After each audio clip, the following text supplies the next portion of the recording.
Hello दोस्तों, नमस्कार। एक बार फिर से आप सभी का बहुत बहुत स्वागत है मंजिल एकेडमी यूट्यूब चैनल पे। साथियों, मंजिल एकेडमी यूट्यूब चैनल आपको आपकी जो मंजिल है, चाहे रीट एग्ज़ाम हो, चाहे सीटेट एग्ज़ाम हो, चाहे किसी भी स्टेट का टेट एग्ज़ाम हो, उसके अंदर जो बाल विकास एवं शिक्षा शास्त्र का जो पाठ्यक्रम है उसको पूरा करवाने के लिए लगातार प्रयासरत है और बिल्कुल बेसिक से हम चल रहे हैं, शून्य से हम चल रहे हैं।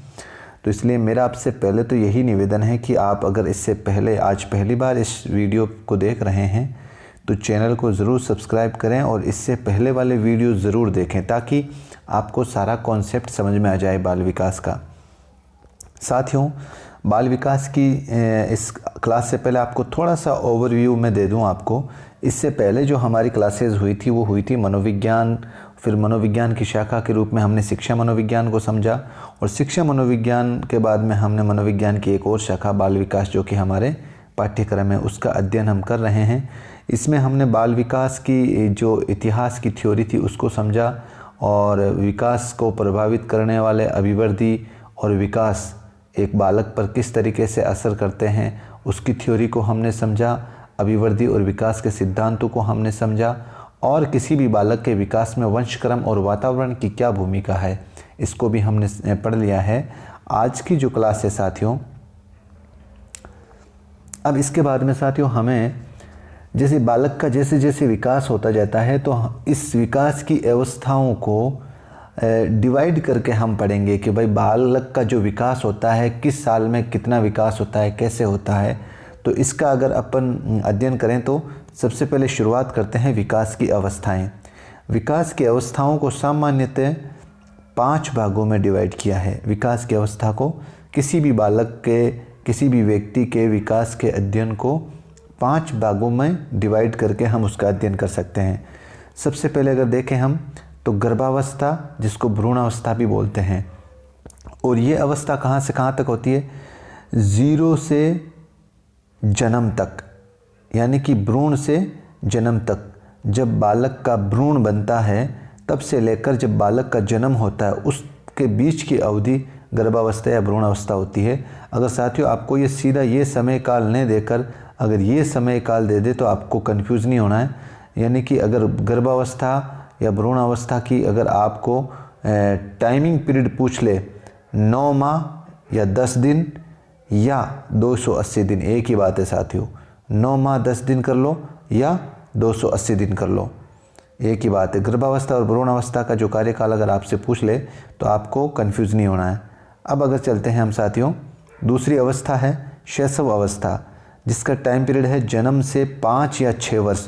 साथियों 5 या 6 वर्ष इसलिए मैंने लिखा है यहाँ पर कि कई गाइडों में, कई किताबों में, कई विद्वानों ने इसको जन्म से 5 वर्ष भी दिया है और कहीं पे 6 वर्ष भी दिया है। अब ये याद रखना साथियों, आपको ये आंसर अपने ऑप्शन पे डिपेंड करेगा। याद रखो, ऑप्शन के अंदर अगर 5 दिया हुआ होगा तो 6 नहीं दिया होगा, और अगर 6 दिया हुआ होगा तो 5 नहीं दिया होगा। तो आप इसमें भूलना नहीं है। शैशव अवस्था की जो टाइम पीरियड है वो जन्म से 5 वर्ष है। तीसरी जो विकास की अवस्था है वो है बाल्यावस्था। बाल्यावस्था 5 या 6 वर्ष से प्रारंभ होकर 12 से 13 वर्ष तक चलती है। और फिर चौथी अवस्था है किशोरावस्था। 12 से 13 वर्ष का बालक होता है, इस एज से लेकर 18 वर्ष का अगर कोई बालक है तो वो उसकी कौन सी एज होगी? किशोरावस्था के एज का बालक होगा वो। और 5वीं जो अवस्था है वो है प्रौढ़ावस्था। प्रौढ़ यानी कि 19 वर्ष से मृत्यु तक जो भी इंसान की अवस्था होती है वो कौन सी होती है? प्रौढ़ावस्था। यानी कि जो भी रीट एग्ज़ाम दे रहा है या सीटेट एग्ज़ाम दे रहा है, मुझे लगता है कि हम सब इस प्रौढ़ावस्था में अभी जी रहे हैं। और यहाँ पे एक बात और याद रखें साथियों, ये जो 5 अवस्थाओं का ये जो वर्गीकरण है ये किसने किया है? ये अर्नेस्ट जॉन्स ने किया है। ये अर्नेस्ट जॉन्स ने किया है। अब साथियों एक एक करके हम इस अवस्था का अध्ययन करते हैं। बिल्कुल आसान भाषा में साथियों मैंने इसका विश्लेषण किया है, आपके सामने रखा है। तो मेरा आपसे पहले तो यही निवेदन है, बार बार कह रहा हूं कि आप अगर मेरी वीडियोस को देख रहे हैं तो एक रजिस्टर और एक पेन लेकर ज़रूर बैठें और जो भी मैं स्टडी मटेरियल आपको प्रोवाइड करवा रहा हूं उसको आप अच्छे से रीड करें और फिर नोट डाउन करें। अब पहली जो विकास की अवस्था है वो शैशव अवस्था। इसका जो टाइम पीरियड है वो जन्म से 5 वर्ष। इसको 2 भागों में डिवाइड किया है साथियों। 0 से 3 वर्ष की जो अवस्था होती है वो तो है प्रारंभिक शैशवावस्था, और 3 से 6 वर्ष की जो अवधि होती है वो होती है उत्तर शैशवावस्था। प्रारंभिक शैशवावस्था और उत्तर शैशवावस्था। अब इसके उपनाम देखें साथियों। अतार्किक चिंतन की अवस्था भी कहते हैं इसको। यानी कि अतार्किक चिंतन का मतलब अगर तर्क के आधार पर बालक की जो मानसिक शक्ति है इतनी डेवलप नहीं होती है इस टाइम तक कि तर्क करके वो विश्लेषण कर सके, तो इसीलिए इसको उपनाम दिया गया है अतार्किक चिंतन की अवस्था। जो साथियों तार्किक या मूर्त जो चिंतन की अवस्था होती है वो बाल्यावस्था होती है, और अमूर्त चिंतन की अवस्था होती है वो किशोर अवस्था होती है। तीनों को यहाँ पे इसलिए मैंने रखा है कि आपको एक ही जगह तीनों की अवस्थाएं याद हो जाइए। देखो, बालक के अंदर जब शैशवावस्था का जब बालक होता है उसके अंदर तो किसी भी प्रकार के तर्क करने की अवस्था होती नहीं है, लेकिन जो बाल्यावस्था होती है उसके अंदर सिर्फ मूर्त यानी कि जो प्रत्यक्ष अगर उसके चीज़ कोई सामने है उसके ऊपर तो वो तर्क ज़रूर कर देगा, और लेकिन जो उसके सामने अमूर्त है उसके सामने बाल्यावस्था का बालक तर्क नहीं कर पाएगा। लेकिन जैसे जैसे बालक बड़ा होता जाता है, किशोर अवस्था में पहुंचता है, तब तक उसके सामने अमूर्त चिंतन की अवस्था भी जागृत हो जाती है, यानी कि अमूर्त चिंतन की योग्यता भी पैदा हो जाती है उसके अंदर। दूसरा इसका उपनाम है जीवन का महत्वपूर्ण काल, यानी कि इसलिए कि बालक आगे क्या बनेगा इसकी अवस्था, इस अवस्था में हमें इसमें पता चल जाता है। तीसरी अवस्था है नर्सिज्म की अवस्था, और चौथी अवस्था है जीवन की प्रारंभिक अवस्था। साथियों, नर्सिज्म की अवस्था अगर आपको इसमें ये नया नाम लग रहा है तो इससे पहले वाला वीडियो ज़रूर देखें, इसकी मैंने सारी थ्योरी आपके सामने रखी है। और फिर आता है जीवन की प्रारंभिक अवस्था है, खिलौनों की आयु है। बालक इस अवस्था में ज़्यादा से ज़्यादा किसके साथ खेलता है? खिलौनों के साथ। किसके साथ खेलता है? खिलौनों के साथ। और पराश्रित का काल, पराश्रित का काल का मतलब होता है जो बालक होता है इस अवस्था का बालक वो दूसरों पर आश्रित रहता है, दूसरों पे आश्रित रहता है, यानी कि या तो मम्मी पे या पापा भाई बहन, खुद इतना ज़्यादा परिपक्व नहीं हो पाता है, इसलिए इसको पराश्रित का काल भी कहते हैं। और सीखने का आदर्श काल, यानी कि साथियों आपने देखा होगा किसी भी बालक के जो सीखने की अवधि है वो यहीं से शुरू होती है, शैशवावस्था के अंदर ही। अब साथियों इसकी अवस्थाओं को हम समझते हैं। सबसे पहले है वैलेंटाइन। वैलेंटाइन ने शैशवावस्था को आदर्श काल कहा है, आदर्श काल। अब इसको याद कैसे रखें साथियों? वैलेंटाइन वैसे नहीं मनाना चाहिए, मैं भी इसके ख़िलाफ़ हूँ, लेकिन जो लोग मनाते हैं उनके लिए तो ये जो आदर्शी है उनके लिए तो ये आदर्शी है। इस तरीके से आप अपने दिमाग में इसको सेट कर लें। जो वैलेंटाइन है उन्होंने शैशवावस्था को सीखने का आदर्श काल कहा है। दूसरी जो परिभाषा है वो है श्रीमती हरलोक महोदया ने, शैशवावस्था एक खतरनाक एवं अपीली काल है। शैशवावस्था एक खतरनाक और अपीली काल है, यानी कि हरलोक, लोक से ये बात याद कर लो, यानी कि ये लोक कर लो, ये बात हर आदमी लोक कर लो कि जो शैशवावस्था है वो बहुत ही खतरनाक है और अपीली काल है। ये बात लोक कर लो, शैशवावस्था बहुत ही खतरनाक और अपीली काल है। सिगमंड फ्राइड क्या कहते हैं? बालक को जो कुछ भी बनना होता है वो प्रथम 5 वर्षों में बन जाता है, प्रथम 5 वर्षों में बन जाता है। इसको अब कैसे सेट करें अपने दिमाग में? साथियों इसका सिर्फ आप 5 जो नंबर है ना 5, इसको अपने दिमाग में सेट करो। और फ्राइड का फ्राई शब्द ले लो, फ्राई, फ्राई। अब जैसे अपन कहीं पे भी होटल पे खाना खाने जाते हैं तो बोलते हैं ना कि भाई फलाना जो खाना है वो तैयार कर दो, तो वो बोलता है ना 5 मिनट में फ्राई करके दे रहा हूँ, 5 मिनट में फ्राई करके दे रहा हूँ। तो बालक का जो कुछ भी बनना होता है वो 5 वर्ष में बन जाता है। ये सिगमंड फ्राइड की परिभाषा है शैशवावस्था को लेकर। अब साथियों अगली परिभाषा है गुड एनएफ। एक बालक का जितना मानसिक विकास होता है उसका आधा 3 वर्षों में हो जाता है, उसका आधा 3 वर्षों में हो जाता है। अगर 5 वर्ष आ जाए तो सिगमंड फ्राइड, और अगर 3 वर्ष आ जाए तो गुड एन एफ। 3 वर्ष यानी कि गुड एन और एफ, यहाँ पे 3 ही शब्द है साथियों। इस तरीके से इसको दिमाग में सेट कर लेना। स्ट्रेंग, स्ट्रेंग क्या कहते हैं? जीवन के प्रथम 2 वर्षों में बालक अपने भावी जीवन की आधारशिला का निर्माण कर लेता है। जीवन के प्रथम 2 वर्षों में बालक अपने भावी जीवन की आधारशिला निर्माण कर लेता है। इसको कैसे याद रखें साथियों? स्ट्रेंग, ट्रेंग से आप याद रख लो, ट्रेंग से टू, ट्रेंग से टू, TOO, ट्रेंग से टू। और यहाँ पर 2 वर्ष आया, देखो अगर 3 वर्ष आ जाए तो गुड एनफ, 5 वर्ष आ जाए तो सिगमंड फ्राइड, और 2 वर्ष आ जाए तो स्ट्रेंग, ट्रेंग से टू।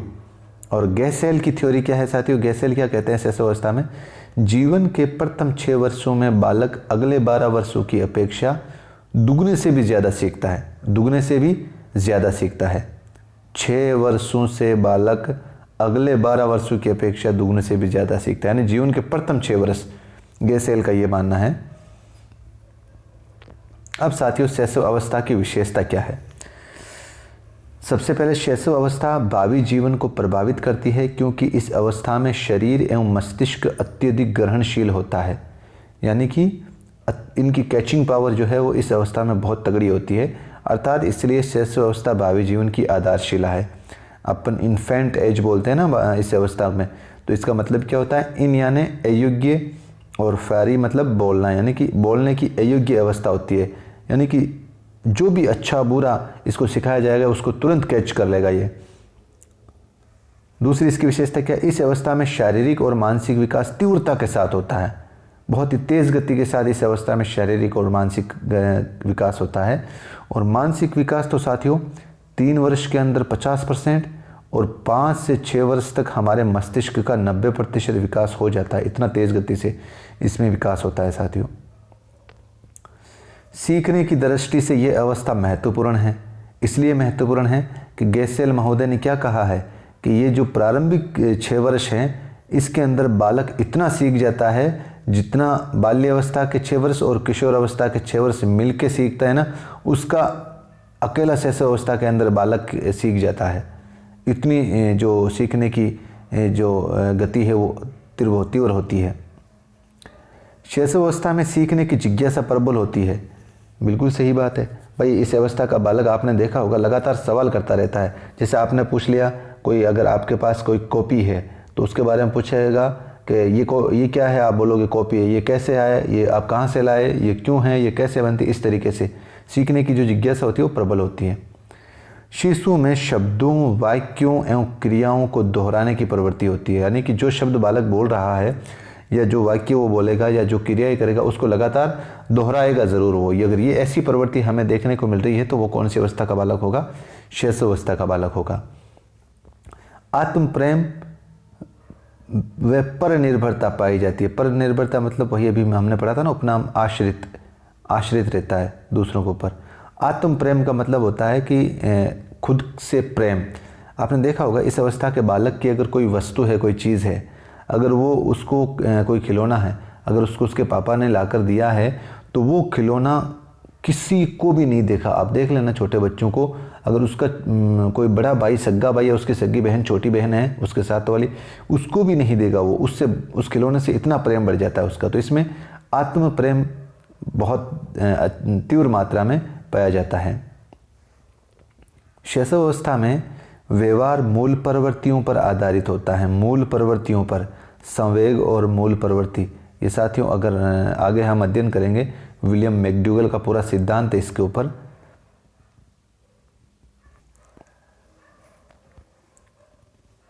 शैशव अवस्था में व्यवहार मूल प्रवृत्तियों पर आधारित होता है, अर्थात बालकों के व्यवहार में हमें बार बार भावना, संवेग और मूल प्रवृत्ति दिखाई देगी। अगली विशेषता है जन्म के समय बालक में सिर्फ उत्तेजना नामक संवेग पाया जाता है। ये सीधा सा सवाल पूछते हैं साथियों, जन्म के समय बालक में कौन सा संवेग पाया जाता है? तो जन्म के समय बालक में सिर्फ उत्तेजना नामक संवेग पाया जाता है। और जब बालक 2 वर्ष का हो जाता है, जब बालक 2 वर्ष का हो जाता है तो 2 वर्षों में बालक में अधिकांश संवेग विकसित हो जाते हैं, जैसे प्रेम, क्रोध, घृणा, ईर्ष्या, भय आदि। अगली विशेषता साथियों, शैशव अवस्था में सामाजिकता व नैतिकता का अभाव पाया जाता है। ये तो कॉमन सेंस है भाई, कॉमन सी बात है कि भाई इस अवस्था का बालक समाज के अंदर क्या चल रहा है इससे उसको क्या लेना देना। और नैतिकता यानी कि सही और गलत की पहचान इस अवस्था के बालक को नहीं होती है। इस अवस्था में पितृ विरोधी ग्रंथि व मातृ विरोधी ग्रंथि क्रमशः बालक बालिका में विकसित हो जाती है। पितृ विरोधी ग्रंथि और मातृ विरोधी ग्रंथि क्रमशः बालक और बालिका में विकसित हो जाती है। सिगमंड फ्राइड की एक थ्योरी है, एक परिभाषा दी, उन्होंने ये कहा इनकी विशेषताओं के अंदर कि शैशव अवस्था में काम की प्रवृत्ति विकसित होती है, काम की प्रवृत्ति विकसित होती है। और ये उसके काम की जो प्रवृत्ति होगी साथियों, ये उसके मुख के प्रति होती है। आपने देखा होगा एक छोटा बच्चा होता है, वो लगातार अपने मुंह के अंदर उंगली को या अंगूठे को चूसता रहता है। तो काम की प्रवृत्ति सिगमंड फ्राइड के अनुसार शैशव अवस्था में होती है। और अंतर्मुखी यानी कि बालक की ये सब जो और अंतिम विशेषता है अंतर्मुखी।